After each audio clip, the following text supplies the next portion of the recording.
Welcome back to our 40 Days of Prayer. We're on day 19 of our series, and I'm stoked that you're joining with us. Make sure, as God's moving in your life, let us know what's going on. Go to kfirst.org/mystory and just give us a paragraph, give us a synopsis of what God's moving and what God's speaking into your life.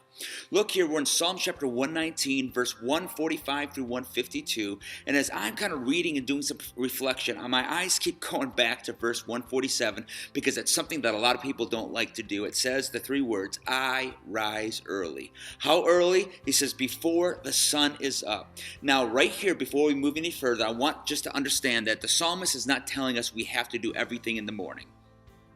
I'll admit I'll do some prayer and some devotional time in the morning, but I pray throughout the day. But the psalmist is trying to make a statement about his life, a statement about maybe a new season he's heading into.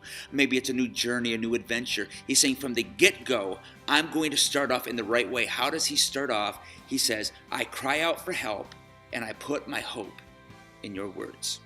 He starts off whatever it is he's facing, he starts off by saying, before I head into anything, before I feed myself, before I try to take care of myself, before I try to move in my own power, I begin by crying out to you, God, and putting my hope in who you are. I mean, that's an amazing challenge for all of us. How many of us wake up and our first thing is a cup of coffee? Believe me, I love coffee. Or first thing we do is we check Facebook or Twitter or whatever. What if we were to pull ourselves back and we were to start off by simply crying out to God for help and putting our hope and putting our trust in Him and letting that be our pace setter for the rest of the day, our job, our family, and whatever we do, letting that be the pace. Imagine how that could dramatically change our outlook and our focus and the way that we approach everything in life. Today, would you rise up early? Maybe early for you is 5, maybe it's 8, maybe it's 10 a.m. I don't know what your early is, but make sure from the first parts of your day, give it to the Lord, cry out for help, and put your trust in Him. Let that today be your pace setter.